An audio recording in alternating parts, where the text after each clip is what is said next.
1-2 ദിവസമായിട്ട് കുറേ അധികം പേര്, ഇത് കുറച്ചാളുകളല്ല, ഞാൻ ഇത് ഭയങ്കരമായിട്ട് ഉണ്ടാക്കി പറയുന്നതല്ല, എനിക്കിങ്ങനെ പേഴ്സണൽ റിക്വസ്റ്റ് വരാറുണ്ട് വീഡിയോ. അങ്ങനെ കുറേ അധികം പേര് പേഴ്സണൽ റിക്വസ്റ്റിൽ എന്നോട് പറഞ്ഞത് ഒരു അച്ഛനും അമ്മയും അവരുടെ ജീവൻ അവസാനിപ്പിച്ച ആ ഒരു ന്യൂസ് എന്തുകൊണ്ട് നിങ്ങൾ റിയാക്ട് ചെയ്യുന്നില്ല എന്നാണ്. ഇതിൽ റിയാക്ഷൻ ആയിട്ടൊന്നും ചെയ്യാനൊന്നുമില്ല, എനിക്ക് ഒപ്പീനിയൻ പറഞ്ഞിട്ട് പോവാ. കാരണം ആ അച്ഛനും അമ്മയും ചെയ്തതിനോട് എനിക്ക് ഒട്ടും യോജിക്കാൻ പറ്റില്ല. കാരണം അവരെന്തിനാണ് മകള് വേറൊരാളുടെ ഒപ്പം പോയതിന് അവരുടെ ജീവൻ അവസാനിപ്പിച്ച് കളഞ്ഞതെന്ന് എനിക്ക് മനസ്സിലായിട്ടില്ല. മകളോട് അത്രത്തോളം സ്നേഹമാണെന്നുണ്ടെങ്കിൽ ആ കല്യാണം നടത്തി കൊടുക്കുകയായിരുന്നു അച്ഛനും അമ്മയും, വേണ്ട. അല്ലാതെ ജീവൻ കളഞ്ഞ് അവര് പോരാളികളായി എന്നൊന്നും ഞാൻ ഒരിക്കലും പറയില്ല. മരിച്ചവർക്ക് പോയി, അത്രേ ഉള്ളൂ. കുട്ടീനെ ഇഷ്ടമുള്ളവരാണെങ്കിൽ അച്ഛനും അമ്മയും മരിച്ചു കഴിഞ്ഞാൽ കുട്ടി ഇപ്പൊ അനാഥയായില്ലേ? അതെ, ശരിക്കും അവർക്ക് ആ കുട്ടിയോട് യഥാർത്ഥത്തിൽ സ്നേഹം ഉണ്ടായിരുന്നുണ്ടെങ്കിൽ അവര് ഒന്നില്ലെങ്കിൽ ആ കുട്ടിയുടെ ഇഷ്ടത്തിന് കല്യാണം കഴിപ്പിച്ചു വിടുക, അല്ലെങ്കിൽ ആ കുട്ടി ഓക്കെ അവള് പോയി ജീവിച്ചു വരട്ടെ, അല്ലെങ്കിൽ ഇങ്ങനെ കുറെ ഫാമിലി ഉണ്ടല്ലോ, അവള് ഇഷ്ടത്തിന് പോയിക്കോട്ടെ. പിന്നെ ഏതെങ്കിലും സാഹചര്യത്തിൽ അവള് വരുമ്പോ നമുക്ക് അവളെ ആക്സെപ്റ്റ് ചെയ്യാം, ആ മൈൻഡിലും ഇരിക്കാലോ. എന്താണെങ്കിലും ഈ ന്യൂസ് 2 ടൈപ്പിലാണ് പുറത്തു വന്നത്. ഒന്ന് മെയിൻ സ്ട്രീം ഈ ഏഷ്യാനെറ്റ് പോലത്തെ ചാനലുകളിൽ വന്നത് ഞാൻ അവിടെ പ്ലേ ചെയ്യാട്ടോ. ഈ ദമ്പതികളുടെ ഏക മകൾ ആൺസുഹൃത്തിനൊപ്പം ഒളിച്ചോടി പോയത്, ഇതിന് പിന്നാലെ ഇരുവരും വലിയ മനോവിഷമത്തിലായിരുന്നു. കഴിഞ്ഞ ദിവസം രാത്രിയാണ് ഇരുവരും അമിതമായി ഗുളിക കഴിച്ച് അവശരായത്. വെള്ളിയാഴ്ച രാത്രിയാണ് ഈ സംഭവം ഉണ്ടായത്. അന്ന് രാത്രി തന്നെ ഈ ഉണ്ണികൃഷ്ണന്റെ ഭാര്യ ബിന്ദു മരിച്ചു. പിന്നീട് ഈ ഉണ്ണികൃഷ്ണ പിള്ളയെ കൊല്ലത്തെ സ്വകാര്യ ആശുപത്രിയിൽ തീർത്തും അവശരായ നിലയിൽ കണ്ടെത്തുകയാണ്, ചികിത്സക്കായി കൊണ്ടുപോവുകയായിരുന്നു. ഉണ്ണികൃഷ്ണ പിള്ള രോഗി കൂടിയാണ്, വൃക്കരോഗി കൂടിയാണ്. അതുകൊണ്ട് ആരോഗ്യനില കൂടുതൽ വഷളാകുകയായിരുന്നു. ഇന്ന് പുലർച്ചെയാണ് ഉണ്ണികൃഷ്ണ പിള്ള മരിച്ചത്. എയർഫോഴ്സിലെ ജോലിക്കാരനാണ്. അവധിക്ക് നാട്ടിൽ വന്നതാണ്. പിന്നീട് ഈ ബിന്ദുവിനൊപ്പം ജോലി സ്ഥലത്തേക്ക് പോകാൻ ഒരുങ്ങുന്നതിനിടെയാണ് മകൾ ആൺസുഹൃത്തിനൊപ്പം ഒളിച്ചോടുകയും ഈ ബന്ധം ഈ മാതാപിതാക്കൾ എതിർത്തിരുന്നു, തുടക്കം മുതൽ തന്നെ എതിർത്തിരുന്നു. പിന്നീട് ഈ പെൺകുട്ടി ഈ മകൾ ഒളിച്ചോടിയതിന് പിന്നാലെ ഇരുവരും മനോവിഷമത്തിലായിരുന്നു. ഇക്കാര്യം ബന്ധുക്കളെ അടക്കം ഈ ദമ്പതികൾ അറിയിച്ചിരുന്നതുമാണ്. ഇതിനുള്ള ദുഃഖം കാരണമാണ് ആത്മഹത്യ ചെയ്യുന്നതെന്ന് വ്യക്തമാക്കുന്ന ആത്മഹത്യാക്കുറിപ്പും പോലീസ് കണ്ടെത്തിയിട്ടുണ്ട്. മകളെ മൃതദേഹം കാണിക്കരുതെന്ന് ആത്മഹത്യാക്കുറിപ്പ് എഴുതി വെച്ചതിന് ശേഷമാണ് ഇരുവരും ആത്മഹത്യ ചെയ്തത്. കഴിഞ്ഞ ദിവസം ഭാര്യ മരിച്ചു, ഇന്ന് പുലർച്ചെ ഭർത്താവ് മരിച്ചു. ഭാര്യയുടെ സംസ്കാരം നടത്തി, ഭർത്താവിന്റെ സംസ്കാരം ഇത് നടന്നു. ഇവിടെ എവിടെയും ഒരു ജാതി എലമെന്റ് എന്തില്ല, ഏഷ്യാനെറ്റ് ന്യൂസിലും അവിടെ ഒന്നും പറയുന്നില്ല. പക്ഷെ ഇതേ സാധനം കർമ്മ ന്യൂസിൽ വന്നപ്പോഴുള്ള തമ്മിലാണ് ഞാൻ ഇവിടെ വെച്ചിട്ടുള്ളത്.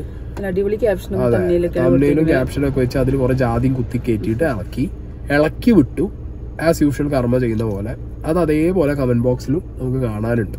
ഓക്കെ, പിന്നെ ഈ അച്ഛനും അമ്മയും അവരുടെ ജീവൻ അവസാനിപ്പിക്കുമ്പോൾ ഒരു കത്ത് എഴുതി വെച്ചിട്ടുണ്ടായിരുന്നു. ആ കത്തിന്റെ ഒരു വീഡിയോ അവിടെ സൈഡിൽ കൊടുക്കുന്നുണ്ട്. അതിനകത്ത് അവര് മകളെ കാണിക്കരുത് ഇവരുടെ ബോഡി എന്നാണ് പറഞ്ഞിട്ടുള്ളത്, വീട്ടിലെ വളപ്പിലെ കയറ്റാൻ പാടില്ല എന്നൊക്കെയാണ് അവർ എഴുതി വെച്ചിട്ടുള്ളത്. പക്ഷെ അവരുടെ മകളാണ്. ആ പെൺകുട്ടി പോലീസ് പ്രൊട്ടക്ഷനിൽ വന്നിട്ട് ബോഡി കണ്ടുപോവുകയും ചെയ്തു. അതിനിപ്പോ നാട്ടുകാർ ഇനി എത്രത്തോളം ആൾക്കി പിടിച്ചിട്ട് ഒരു കാര്യമില്ല. അതെ, ആ കുട്ടീന്റെ അച്ഛനും. അതെ, അപ്പൊ ആ കുട്ടി വന്നു, കണ്ടു, ആ കുട്ടി പോയി.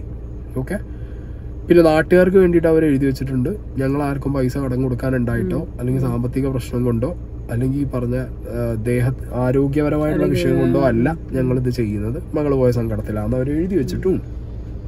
അപ്പൊ അങ്ങനെ ആ ലെറ്റർ കണ്ടതോടുകൂടി പിന്നെ നാട്ടുകാർ ഇളകും, നാട്ടുകാർക്ക് ഭയങ്കര പ്രിയപ്പെട്ട നാട്ടുകാരെ എന്ന് പറയുമ്പോഴത്തേക്ക് പിന്നെ ഇളകിക്കോളും. എന്താണെങ്കിലും ഈ ചേട്ടനായിട്ട് റിലേറ്റ് ചെയ്ത് നിൽക്കുന്ന നാട്ടുകാരും ഫ്രണ്ട്സും ഒക്കെ പറയുന്ന കുറച്ച് കാര്യങ്ങളും കൂടിയാണ് വെക്കാം. ഒരു മോളെ ഉള്ളായിരുന്നു, രണ്ടാമതൊരു കുഞ്ഞിനെ കൂടെ വേണമെന്ന് ഞങ്ങൾ കൂട്ടുകാരായ ഞങ്ങൾ എല്ലാവരും നിർബന്ധിച്ചു. അപ്പോൾ അവൻ പറയുന്നത് ഇനി ഞങ്ങൾക്കൊരു കുഞ്ഞ് വേണ്ട, ഈ ഉള്ള കുഞ്ഞിന് ഞങ്ങളുടെ സ്നേഹം കൊടുത്ത് വളർത്തി മുന്നോട്ട് കൊണ്ടുവരണം. ഈ അച്ഛൻ്റെ അമ്മയുടെ മുഖത്തു നോക്കി ചിറങ്ങിപ്പോയത് ഒന്നുമില്ലെങ്കിൽ അവന് ഡയാലിസിസ് പേഷ്യൻ്റാ. ഈ കുട്ടികളെന്ന് പറഞ്ഞാൽ ഏത് കുട്ടിയായാലും വന്നാൽ ഇത്ര നാളത്തെ പരിചയമുള്ളൂ. അച്ഛനും അമ്മയെന്ന് പറഞ്ഞാൽ കുഞ്ഞിലമ്മ അവരെ വളർത്തിക്കൊണ്ടുവരുന്നതാണ്. ആ ഒരു സ്നേഹം അവര് എവിടെയോ ഉള്ളവരത്തിന് വേണ്ടിയിട്ട് മാറ്റിവെക്കുവാണ്. ഏറ്റവും വലിയ ശിക്ഷ നമ്മുടെയൊക്കെ അനുഭവത്തിൽ വെച്ച് നോക്കുന്നത് ഇതിൽ വലിയൊരു ശിക്ഷ അതിന് കൊടുക്കാനില്ല. LLBക്ക് പോയപ്പോഴേ അവിടെ പഠിച്ചാന്ന് പറയുന്നത് സീനിയർ ആണെന്ന് പറയുന്നു, നമുക്കറിയത്തില്ല. ഈ അച്ഛൻ്റെ അമ്മയുടെ മുഖത്തു നോക്കി ചിറങ്ങിപ്പോയത് ഒന്നുമില്ലെങ്കിൽ അവന് ഡയാലിസിസ് പേഷ്യൻ്റാ. 1-2 വർഷമുള്ള അവൾ വെയിറ്റ് ചെയ്താലും അവർക്ക് പിന്നീട് വേണേലും പോകാം. പ്രണയം എന്ന് പറഞ്ഞില്ലേ, പ്രണയ യഥാർത്ഥത്തെ അവരാണ് പ്രണയിച്ചത്. അവരൊന്നിച്ച് ഒന്നിച്ച് മരിച്ചു, അവരൊന്നിച്ച് ജീവിച്ച് ഒന്നിച്ചൊരു മോളെ വളർത്തിക്കൊണ്ട് വന്നു. ആ മോള് കാരണം ആ മോള് പ്രണയം എന്തുവാണെന്ന് അവർക്ക് കാണിച്ചു കൊടുത്തപ്പോൾ അവർ യഥാർത്ഥ പ്രണയം എന്തുവാണെന്ന് അവർക്ക് കാണിച്ചു കൊടുത്ത് അവർ പോയി. അവർ ഈ ലോകത്തോട് ഇവിടെ പറഞ്ഞു പോയി, ആർക്കും ഒരു ഭാരമാകാതെ. അതിൻ്റെ അച്ഛനും അമ്മയും തോറ്റിട്ടില്ല, അവർ ജീവിക്കുന്നുണ്ട്. ആ അച്ഛനും അമ്മയെ എല്ലാവർക്കും ഒരു പ്രചോദനമാണ്. അവർക്ക് അവരുടെ ആത്മാഭിമാനം അവർ വിട്ടുകൊടുത്തില്ല. അതിന് ആ കൊച്ചിനെ മനസ്സിലാക്കി. എന്റെ പൊന്നു ചേട്ടാ, ജീവിതം അവസാനിപ്പിച്ചിട്ടാണോ പ്രചോദിപ്പിക്കാൻ? മരിച്ചതാണോ പ്രചോദനം? അതെ, മരിച്ചതാണ് ഏറ്റവും വലിയ സ്റ്റുപ്പിഡിറ്റി, മണ്ടത്തരം അല്ലേ, അല്ലെങ്കിൽ ഭീരുത്വം എന്നാണ് അതിന് പറയേണ്ടത്. പലരും ഇപ്പൊ ഇതിനിടയിൽ വന്ന് കമന്റ് ചെയ്യും, അച്ഛനും അമ്മേന്റെ ഇമോഷൻസ് ആയി മനസ്സിലാക്കൂ, അച്ഛനും അമ്മയും വിഷമത്തിൽ ചെയ്തതല്ലേ. ഞാൻ സീരിയസ് ആയിട്ടൊരു കേസ് പറയട്ടെ. ഇപ്പൊ നാളെ ഞങ്ങൾക്കൊരു കുട്ടി ഉണ്ടായി, ഓക്കെ, ഞങ്ങൾ പ്രേമിച്ച് കല്യാണം കഴിച്ചവരാ. ഞാൻ പ്രേമിക്കുന്ന സമയത്ത് എൻ്റെ വീട്ടിൽ എൻ്റെ അച്ഛനും അമ്മയും കാര്യമൊന്നും ഞാൻ നോക്കിയിട്ടില്ല. കാരണം എനിക്ക് സ്നേഹനോട് ഇഷ്ടം കൊണ്ട് ഞാൻ അവരെ കാര്യമൊന്നും ആലോചിച്ചിട്ടുമില്ല. പിന്നെ ഞങ്ങൾ രണ്ടാളും കല്യാണം കഴിച്ചു.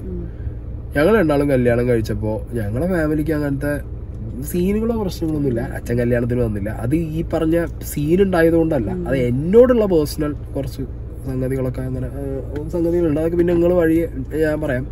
ഞാൻ പല വീഡിയോസിലായിട്ട് ഇങ്ങനെ അച്ഛൻ പ്രശ്നം ഞാൻ പറയാറുണ്ട്, അച്ഛൻ മകൻ പ്രശ്നം ഞാൻ പറയാറുണ്ട്. അപ്പോൾ അതല്ല, അപ്പോൾ എൻ്റെ വീട്ടിലാണെങ്കിലും സ്നേഹന്റെ വീട്ടിലാണെന്നുണ്ടെങ്കിലും വലിയ സീനൊന്നുമില്ല. എന്റെ വീട്ടിൽ കല്യാണം കഴിച്ചു കുറെ കാലമായാലും. അപ്പൊ അങ്ങനെ കല്യാണം കഴിച്ചു, ഞങ്ങളെ സുഖമായി ഞങ്ങളെ ഇഷ്ടത്തിനും ജീവിക്കുന്നു. എല്ലാരും ഹാപ്പി, രണ്ട് ഫാമിലിയിലും വലിയ പ്രശ്നങ്ങളൊന്നുമില്ല, അടിപൊളിയായിട്ട് മുന്നോട്ട് പോകണു. അപ്പൊ ഞങ്ങൾക്ക് ഇനി ഒരു കുട്ടി ഉണ്ടായാലും ആ കുട്ടിയുടെ ഇഷ്ടവും ചോയ്സും ഒക്കെ തന്നെയാണ്. അവക്ക് ജീവിതം ആരൊപ്പം ജീവിക്കണം, എങ്ങനെ ജീവിക്കണം, അവളോ അവനോ ആരായാലും ആ കുട്ടിയുടെ ഇഷ്ടമാണ് എങ്ങനെ ജീവിക്കണം, ആരോ കൂടെ ജീവിക്കണം എന്നുള്ളത്. എൻഡ് ഓഫ് ദ ഡേ നമ്മളെ കണ്ണിന്റെ മുന്നിൽ നമ്മളെ മക്കള് എന്തെങ്കിലും പ്രശ്നത്തില് ഹാപ്പി ആയിട്ടിരിക്കണം ഒന്ന്, അല്ല എന്തെങ്കിലും പ്രശ്നത്തിൽ പറ്റിക്കഴിഞ്ഞാൽ നമ്മളടുത്ത് തന്നെ തിരിച്ചു വരും. അതാണ് ഒരു പാരന്റ് ബേസിക്കലി മനസ്സിലാക്കേണ്ട കാര്യം. അങ്ങനെ ഞങ്ങളോട് ചിന്തിക്കും, അത്രേ ഉള്ളൂ. നമുക്ക് നമ്മളെ കുട്ടികൾ എടുക്കുന്ന ചോയ്സ് നമുക്ക് ഇഷ്ടാവും. ഞാൻ അങ്ങനെ ചിന്തിക്കുന്ന ഒരാളാണ്. അപ്പൊ ഒരു കുട്ടി ആ കുട്ടിയുടെ ചോയ്സിൽ ഒരു ജീവിതം തുടങ്ങിക്കഴിഞ്ഞാൽ അവര് എന്ത് 100% അതില് പിടിച്ചു നിൽക്കാൻ നോക്കും. ഇപ്പൊ നമ്മൾ അങ്ങനെയല്ലേ, പ്രേമിച്ച് കല്യാണം കഴിച്ചു കഴിഞ്ഞാൽ ഏറ്റവും വലിയ കമ്മിറ്റ്മെന്റ്. പലരും പറയും പ്രേമത്തിന് കമ്മിറ്റ്മെന്റ് ഇല്ല, കുറവാണ്, എപ്പോഴെങ്കിലും ഇട്ടിട്ട് പോകും, ഡിവോഴ്സ് ആവുക. എന്റെ കല്യാണം ഒക്കെ നമ്മുടെ കല്യാണം ഉറപ്പിക്കുന്നതിന് മുന്നേ തന്നെ എന്നോട് പലരും പറഞ്ഞിട്ടുണ്ട്, ഇതിനേക്കാൾ അപ്പുറമുള്ള പ്രേമം നമ്മൾ കണ്ടിട്ടുണ്ട്, ഇട്ടുപോവും, എന്നാ വേഗം കെട്ടിക്കൂല, നടക്കൂല, അതെനിക്ക് അറിയാഞ്ഞിട്ടാണ്. ഇതിനേക്കാളും അത്രയും വലിയ ടൈപ്പ് ആൾക്കാരെ ഞാൻ കണ്ടിട്ടും കൂടി എക്സ്പീരിയൻസിലുണ്ടാ പറയുന്നത് പറഞ്ഞിട്ട്. അന്ന് എനിക്ക് വിശ്വാസം ഉള്ളതുകൊണ്ടാണ് ഞാനിങ്ങനെ നമ്മള് കല്യാണം കഴിച്ചത്. എനിക്കും സംഗതി ഞാൻ പറയട്ടെ, പ്രേമം എന്ന് പറയുന്നത് ഭയങ്കര കമ്മിറ്റ്മെന്റ് തന്നെയാണ്. കാരണം മറ്റുള്ളവരുടെ മുന്നിൽ ജീവിച്ച് കാണിക്കുന്നത് ഒരു വാശി പ്രേമിച്ച് കല്യാണം കഴിച്ചുണ്ടാവും. അത് ഞങ്ങൾക്ക് രണ്ടുപേർക്കും ഉണ്ട്. ഞങ്ങൾ ജീവിക്കും. ഇവിടെ വിഷയം എന്താന്ന് വെച്ച് കഴിഞ്ഞാൽ ഈ അച്ഛനും അമ്മയും ചെയ്ത പരിപാടി ശരിക്കും അട്ടർ ബ്ലണ്ടർ എന്നേ പറയുള്ളൂ, മണ്ടത്തരം. അതവർ ചെയ്യേണ്ട ഒരു കാര്യം അവർക്കില്ല. കാരണം ഇപ്പൊ ഈ ചേട്ടൻ തന്നെ ഇത് പറഞ്ഞു വെക്കുമ്പോ പറയുന്നത് എന്താ, അവക്ക് കുറച്ച് കാത്തു നിന്നാ പോരെ, അവൻ ഡയാലിസിസ് ചെയ്യുന്ന ആളല്ലേ ഏരിക്കുന്നത്. അപ്പൊ ആ കാത്തുനിന്നാ സമ്മതിക്കുന്നു തോന്നുന്നുണ്ടോ? എന്താ വെച്ചിട്ടാണ് പറയുന്നത്? കാത്തു നിന്നാ സമ്മതിക്കുന്ന ആളോ അതോ കാത്തു നിന്ന അച്ഛനോട് പോയി കിട്ടുന്നതാണോ, എന്താണ് അയാൾ പറഞ്ഞു? എനിക്ക് മനസ്സിലായില്ല. പിന്നെ അതേപോലെ ഫസ്റ്റ് പറഞ്ഞ ഏറ്റവും വിറ്റ് ഞങ്ങൾ കുറെ പറഞ്ഞു, രണ്ടാമതൊരു കുട്ടി ഉണ്ടാകും. എന്തോന്നടേ ഒരു കുട്ടി ഇങ്ങനെ പോകുന്ന ആദ്യം എനിക്ക് മനസ്സിലാവും. പോയാ എന്താ പ്രശ്നം? നമ്മളെ ഈ കാലഘട്ടത്തില് പ്രേമിച്ച് കല്യാണം കഴിക്കുന്നതും ലിവിങ് ടുഗെദറും ഒക്കെ ഒരു ആണിന്റെയും പെണ്ണിന്റെയും ഇഷ്ടമാണ്. പാരന്റ്സ് ഒരു പ്രായം വരെ എഡ്യൂക്കേഷൻ ഒക്കെ കൊടുത്ത് കുട്ടികളെ അവർക്ക് എന്ത് ചെയ്യാൻ മെയിൻറ്റെയിൻ ചെയ്യാൻ പറ്റും. അതിനപ്പുറം അവരുടെ ലൈഫാണ്. പല അച്ഛനമ്മമാരുടെയും ചിന്താഗതി എന്താ അറിയോ, ഞാൻ ജീവിച്ച പോലെ എന്റെ മകള് ജീവിക്കണം, ഞാൻ ജീവിച്ച പോലെ എന്റെ മകൻ ജീവിക്കണം, എക്സാക്ട്ലി. അതായത് ഞങ്ങളുടെ ഇപ്പൊ ഈ അച്ഛനും അമ്മയും സങ്കടം കൊണ്ട് മരിച്ചു എന്നാ പറയുന്നത്. അപ്പൊ സങ്കടം എന്തുകൊണ്ടാവും വരാൻ കാരണം? ഇതില് ജാതിയുടെ അഭിമാനക്ഷത ആവില്ല. നേരെ മറിച്ച് ബാക്കി നാട്ടുകാർ, കാരണം ഇമ്മാതിരി നാട്ടുകാർ, ഈ നാട്ടുകാർ ഒന്ന് നാളെ ചോദിക്കില്ലേ, ഓ അന്ന മോള് കളിച്ചോടിപ്പോയോ. ശരിക്കും സൊസൈറ്റിയെ പേടിച്ചിട്ടാണ് അച്ഛനും അമ്മയോട് ആത്മഹത്യ ചെയ്തത്. കാരണം ഇമ്മാതിരി ഡയലോഗ് അടിക്കണ ഇപ്പൊ ഈ കയ്യും കെട്ടി നിന്നിട്ട് ഇവരൊരു മാതൃകയാണ് എന്ന് പറയുന്ന സൊസൈറ്റിയിലെ ഇമ്മാതിരി ആളുകള് നാളെ ഈ കുട്ടി പോയതിന് ആ അച്ഛനും അമ്മേനെയും പോയി കളിയാക്കും. ആ കളിയാക്കല് പേടിച്ചിട്ടാണ് ആ അച്ഛനും അമ്മയും എന്ത് ചെയ്തത്, ജീവിതം അവസാനിപ്പിച്ചേ. അവർക്ക് ആ പേടി ആ സൊസൈറ്റിനെ അവര് ചുറ്റുപാടിനാണ് അവര് പേടിച്ചേ. ഞാൻ പറയട്ടെ, നമ്മളെ വീട്ടിലാണെങ്കിലും പൊതുവെ ആരെ വീട്ടിലാണെങ്കിലും എല്ലാവരും പേടിക്കുന്ന സൊസൈറ്റിനെ അല്ല, സ്വയം അവർക്കൊരു. ഞാൻ ഒരു കാര്യം പറഞ്ഞേ, സൊസൈറ്റി വെറും തൈരാണ്. അല്ല, അതിന് നല്ല ആൾക്കാരുണ്ട് കേട്ടോ. അങ്ങനെയല്ല പറയണത്. നല്ല ആൾക്കാരുണ്ട്, ചീത്ത ആൾക്കാരുണ്ട്. ഈ ചീത്ത ആൾക്കാരുടെ മനോനിലയാണ് ഭയങ്കരമായിട്ടുള്ള പ്രശ്നങ്ങൾ. എല്ലാവരും കെട്ടവങ്കത്താ. പക്ഷെ നമ്മളൊന്നും അങ്ങനെ വേറെ ആൾക്കാരുടെ ഞാനും കെട്ടവനാണ്, ഞാൻ ഇടപെടാറുണ്ട്. ഞാൻ അല്ല വീഡിയോ ഇങ്ങനെ.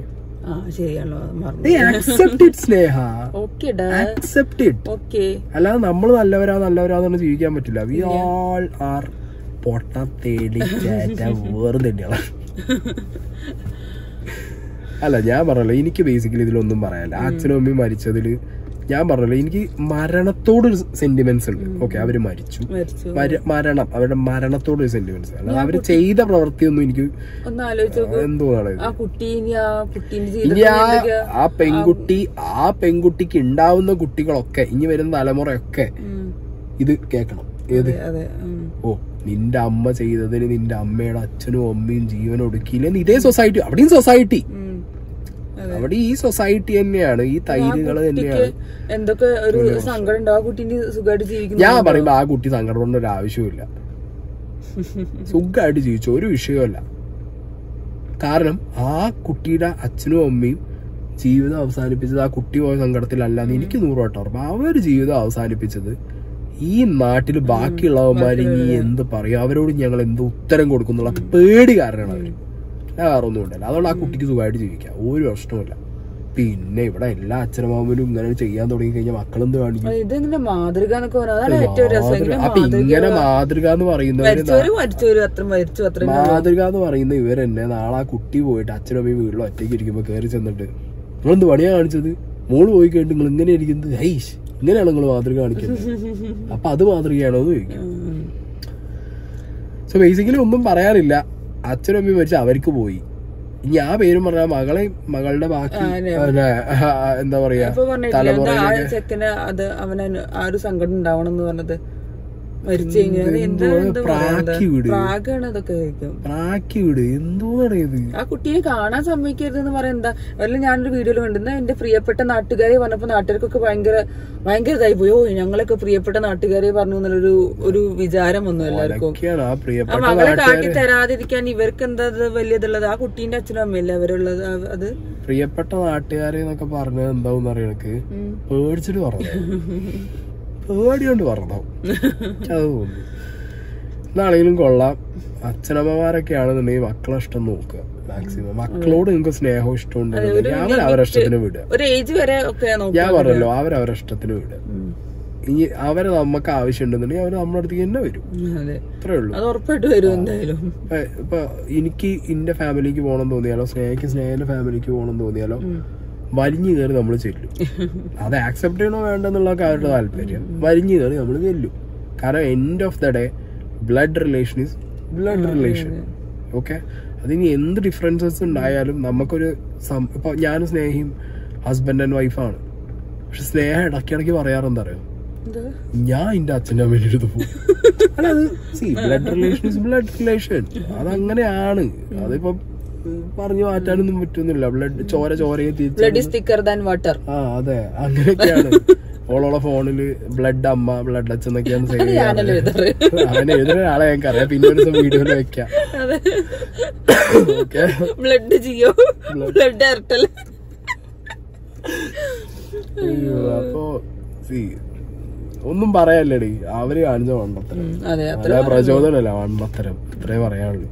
ഇനിയിപ്പോ ഈ പേരും പറഞ്ഞ നാട്ടിൽ ഞാൻ കുട്ടീന്റെ തലയിൽ ചെണ്ട ഒട്ടിക്കും. ഇനിയിപ്പോ കമന്റിൽ നമുക്ക് കൊറേ പറയണ്ടാവും, നിങ്ങൾ അങ്ങനെ പറഞ്ഞു എന്ത് പറയാൻ. ഞാൻ പറഞ്ഞില്ല, ഞാൻ സ്നേഹനെ പ്രേമിച്ചപ്പോ എന്റെ അച്ഛനും ഞാൻ മൈൻഡ് അടിച്ചിട്ടേ ഇല്ല. എന്തിനും മൈൻഡ് അടിക്കേണ്ട ആവശ്യം എന്റെ ഇഷ്ടമല്ലേ, ഞാൻ സ്നേഹനെ പ്രേമിക്കണ്ട്. അല്ല ഓരോ കാല് തൊട്ട് വന്ദിച്ചിട്ട് അമ്മേ അച്ഛാ ശക്തി തരൂ എന്ന് പറഞ്ഞിട്ട് പോയിക്ക് പ്രേമിക്കാൻ പറ്റൂ? ഇല്ല, അതിന്റെ കാര്യമില്ല. കല്യാണത്തിനേ വന്നിട്ടില്ല മുമ്പര്. അത് ഈ പ്രശ്നം കൊണ്ടല്ല, ഞാൻ വീണ്ടും പറയുന്നു, അത് ഞങ്ങൾ തമ്മിലുള്ള പ്രശ്നം കൊണ്ടാണ്. ഞാനും അച്ഛനും തമ്മിൽ വളരെ തിക്ക് ക്ലോസ് ബന്ധമായതുകൊണ്ട് വലിയ കുഴപ്പമില്ല. അപ്പൊ പറയും പലരും വീഡിയോന്റെ അടിയിൽ സായിക്ക് അച്ഛനമ്മ ഇമോഷൻ മനസ്സിലാവായിട്ടാണ്. ഇല്ല, സത്യം എനിക്ക് മനസ്സിലാവായിട്ട്. ഞാൻ കാര്യമായിട്ട് പറയും, എനിക്ക് ആ ഇമോഷൻ അറിയാലോ, സ്നേഹിക്കറിയാം. എനിക്ക് അങ്ങനത്തെ ഇമോഷൻസ് വർക്കൗട്ട് ആണ്. ഈവൻ സ്നേഹന്റെ വീട്ടിലാണെങ്കിൽ പോലും ഇവർ ഈ അച്ഛനമ്മ മക്കൾ എന്നൊക്കെ പറയുമ്പോൾ ഞാൻ ആലോചിക്കലുണ്ട്, ഇവളെന്തിനാ ഈ ഡാഡി വരുമ്പോ നീച്ച, ഇവളെ ഡാഡി വരുമ്പോ നീച്ചൊക്കെ നിൽക്കും. ബഹുമാനം അല്ല, എണീച്ചൊന്ന് കാല് തൊട്ട് വന്ദിച്ചിട്ട് അകത്തേക്ക് കയറുള്ളൂ.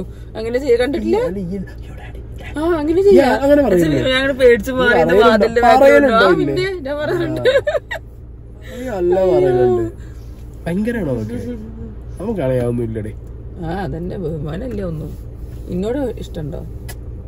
ബഹുമാനല്ലേ ഈ ആര് വലിയ ഡയലോഗ് അടിച്ചല്ലോ, പ്രേമിച്ച് കല്യാണം കഴിച്ചു എന്നെ ഇഷ്ടാണ് ഇഷ്ടമാണ്.